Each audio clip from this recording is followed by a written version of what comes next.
మీ ఎలాంటి వ్యాపార ప్రకటనలకైనా వెంటనే మా ఛానల్ సంప్రదించండి.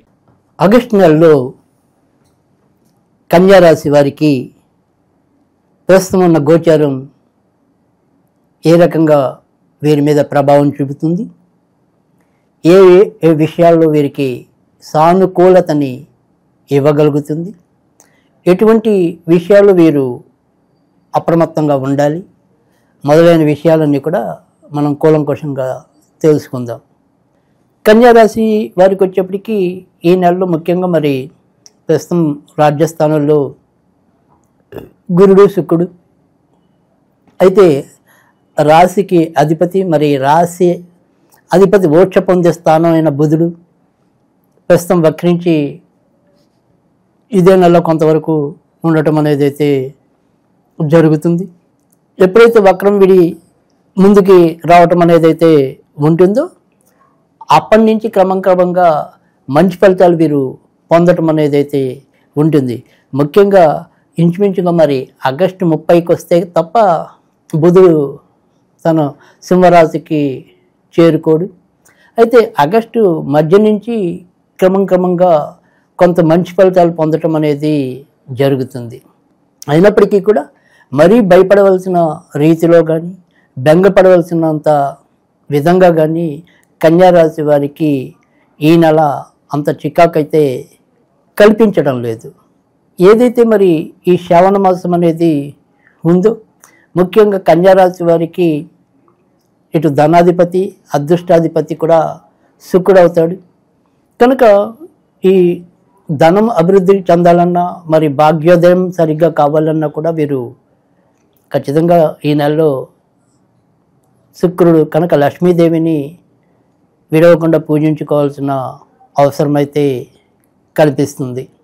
తర్వాత రెండోది వచ్చేప్పటికి ఏంటంటే కనుక వీరి యొక్క అదృష్టాధిపతి శుక్రుడు ప్రస్తుతం మరి క్రమంగా వీరికి రాజస్థానం నుంచి తర్వాత మరి లాభస్థానానికి కూడా రావటం అనేది అయితే ఉంటుంది. కనుక ఈ నెలలో వీరికి ఖచ్చితంగా మరిన్ని ఆర్థిక అంశాలు ఉపయుక్తంగా వీరికి మంచి విజయాలు లభింపజేసేలాగా ఉంటాయని చెప్పడంలో కూడా సందేహం లేదు.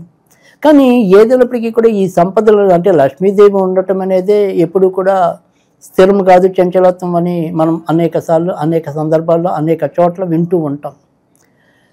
అలాంటి చంచలత్వం అనేది కూడా ఎక్కువగా కన్యారాశిలో కనిపిస్తూ ఉంటుంది. ముఖ్యంగా మరి వీరికి ధనం మంచి యోగం ఇస్తూ ఉంటుంది, మళ్ళీ ఉన్నటువంటి జాతు ఉంటుంది. అలా ఒకే రకమైన విధానంలో ఉండదు. బట్ అవసరానికి మాత్రం ఖచ్చితంగా కన్యారాశి వాళ్ళకి ఎప్పుడు కూడా ధనం ఏదో రకంగా లభిస్తూ ఉండటం అనేది అయితే ఉంటుంది. అది ఈ నెలలో వీరు కనుక ఈ యొక్క ఆర్థిక విషయాల్ని ప్రణాళికాబద్ధంగా వెళ్ళినట్టయితే ఖచ్చితంగా మంచి విజయాలు పొందడానికి ఆర్థిక స్థిరత్వం కలగడానికి కూడా ఈ యొక్క శ్రావణ మాసం లేదా ఈ ఆగస్టు నెల వీరికి చాలా ఉపయుక్తంగా ఉంటుంది అని చెప్పడంలో కూడా సందేహం లేదు. ఇక సంతాన విషయంలో ప్రోత్సాహకరమైన వాతావరణం అయితే ఉంటుంది. వారిని మీరు ఏదైనా సరే విడిగా ఉండి చదివించాలన్నా, హాస్టల్స్లో పెట్టి చదివించాలన్నా లేదా వేరే చోట చదివించాలన్నా కూడా సాధ్యమవుతుంది. పైగా ఆ నిర్ణయం ఎంతో కొంత సత్ఫలితాలు ఇస్తుంది అని చెప్పడంలో కూడా సందేహం లేదు. అయితే ఈ వ్యక్తిగత జాతకులైనా కానీ అంటే కన్యారాశిలో పుట్టిన వారైనా కానీ లేదా ఈ కన్యా రాశిలో జన్మించిన పిల్లలు కానీ వీరికి కొంతవరకు ఈ శ్వాసకోశకి సంబంధించిన ఇబ్బందులు మధ్యలో రావడానికి అవకాశం ఉంటుంది. తర్వాత మళ్ళీ అదే రీతిలో మనకి అరుగుదల వాటికి సంబంధించినవి కూడా ఈ ఆహారం పడకపోవటం, సరిగ్గా జీర్ణం కాకపోవటం ఇలాంటివి కూడా ఈ నెలలో కొంతమంది మధ్యలో పలకరించి వెళుతూ ఉంటాయి. ఇక ఆరోగ్య విషయంలో అలాంటి ఇబ్బందులు అయితే మనకి ఈ నెలలో కనిపిస్తాయి. కొత్తగా వివాహం కావాలి అనుకునే వారికి కూడా ఇప్పుడు ప్రస్తుతం మంచి యోగ్యవంతమైన పీరియడ్ అయితే నడుస్తుంది. అయితే ప్రస్తుతం మరి రాశిలో కుజుడు వచ్చి చేరటం వల్ల వీరు వివాహం పట్ల కొంతవరకు ఉత్సాహం చూపించకపోవటం, తర్వాత కోపతాపాలు నియంత్రణలో లేకపోవటం అనేది అయితే కనిపిస్తుంది. ఇక కొత్తగా సంతానం కావాలి అనుకునే వారికి ఖచ్చితంగా కొంతవరకు అడుగులు ముందుకెళ్తాయి, కానీ జాగ్రత్త తీసుకోవాలి. ఏదైనప్పటికీ కూడా మొదటి 2-3 నెలలు కూడా ఖచ్చితంగా ఈ కన్యా రాశిలో వీరికి ఏదైనా సరే ఇప్పుడు అనుకోకుండా మన అంటే ఏదైనా సరే మహిళలు కొద్దిగా ఆ రకంగా సంతానవతులు అయితే కనుక ఖచ్చితంగా ఆ సంతానాన్ని కాపాడుకోవటం అనేది, ఆరోగ్యపరంగా జాగ్రత్తలు తీసుకోవటం అనేది ఈ నెలలో ఉన్న గ్రహస్థితి అనివార్యమని కూడా చెప్పవలసి ఉంటుంది. ఇక విదేశాలకి వెళ్ళాలి అనుకుంటే కనుక సాధ్యం కాదు. బాగా ప్రయత్నాలు బలంగా జరిగితే తప్ప వెళ్ళటం అనేది కొద్దిగా కష్టం. కానీ విదేశాలకి వెళ్ళకపోయినప్పటికీ కూడా, అంటే విదేశాల్లో ఇప్పటికే ఉంటే కనుక ఖచ్చితంగా వాళ్ళు చాలా మంచి అభ్యున్నతికి రావటం అనేది, అనుకోకుండా మంచి అవకాశాలు పొందటం అనేది కూడా కనిపిస్తోంది. ఇంకా సినిమా రంగంలో ఉన్నవారికి, మీడియా రంగంలో ముఖ్యంగా ఎలక్ట్రానిక్ అండ్ ప్రింట్ మీడియాలో ఉన్నవారికి చాలా మంచి అవకాశాలు పొదిగిపుచ్చుకోవటం అనేది కూడా జరుగుతుంది. స్త్రీలకు ఉపయోగపడే వ్యాపారాలు అంటే ముఖ్యంగా కాస్మెటిక్స్ అవ్వచ్చు, జ్యువెలరీ అవ్వచ్చు, అలా ఫ్యాషన్ డిజైన్ అవ్వచ్చు, ఇలా ఏదైనప్పటికీ కూడా వారికి సంబంధించిన అంశాల్లో కూడా చాలా చక్కటి పురోభివృద్ధి పొందడానికి కూడా అవకాశాలు అయితే కనుక మనకి ఈ ఆగస్టు మాసంలో ఎక్కువగా కనిపిస్తున్నాయి. పార్ట్నర్షిప్ వ్యవహారాల్లో మాత్రం చిన్న చిన్న ఇబ్బందులు ఉంటాయి, కానీ చివరి నిమిషంలో అయితే కనుక పరిష్కారం అయితే లభిస్తుంది. ప్రేమ పెళ్లిలో ఉన్నవారికి ఈ నెల కొద్దిగా ప్రోత్సాహకరంగా ఉండదు. వారి యొక్క మనోరథాలని పెద్దల ముందు ఇష్టపూర్వకంగా, అంటే ఏదైనప్పటికీ కూడా సంకోచం లేకుండా చెప్పడంలో, వ్యక్తీకరించడంలో కొంత తడబాటు ధోరణి అయితే తొంగి చూస్తోంది. ఉద్యోగం కొత్తగా కావాలి అనుకుని ఎవరైనా ప్రయత్నాల్లో ఉంటే కనుక తప్పకుండా వారి యొక్క ప్రయత్నాలు కొద్దిగా సంపడితే, అంటే 1-2 ప్రయత్నాలు విఫలమైనప్పటికీ కూడా ఖచ్చితంగా 3వ ప్రయత్నంలో అయినా సరే విజయం ఖచ్చితంగా లభించే పరిస్థితి అయితే కనుక ఈ నెలలో పుష్కలంగా ఉంది. కనుక ఉద్యోగాలు కావాలనుకునేవారు మరి మీ యొక్క నిరాశల్ని, నిస్పృహల్ని పక్కన పెట్టి చంచలత్వాన్ని పారదోలి ఖచ్చితంగా మీరు వాటికి సంబంధించిన ప్రయత్నాలు చేయండి. విజయం పొందే పరిస్థితి అయితే నెలకొంటుంది.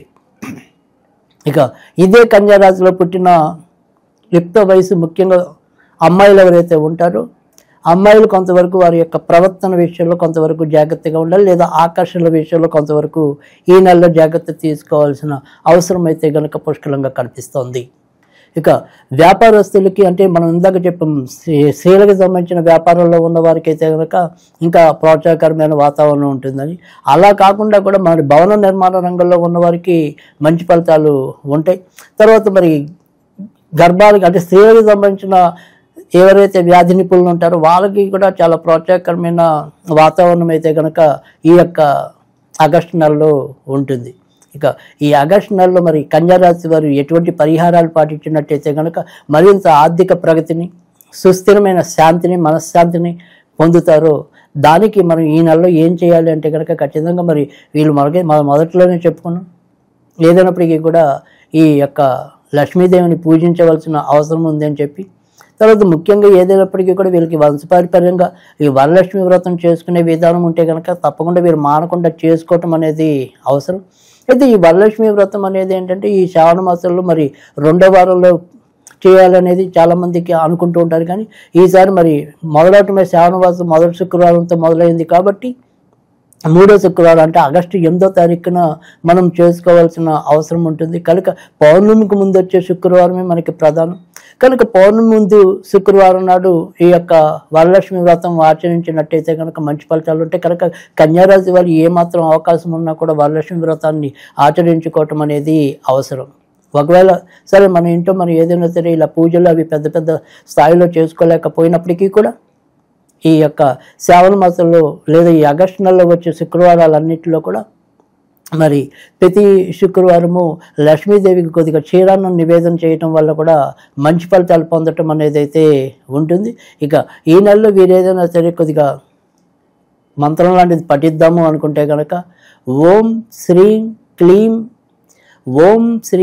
క్లీం లక్ష్మీ వల్లభాయే నమః, ఓం శ్రీం క్లీం లక్ష్మీ వల్లభాయే నమః. ఇది పఠించడం వల్ల మరి లక్ష్మీనారాయణులు ఇద్దరి యొక్క అనుగ్రహం కూడా వీరికి లభించడం అనేది అయితే జరుగుతుంది.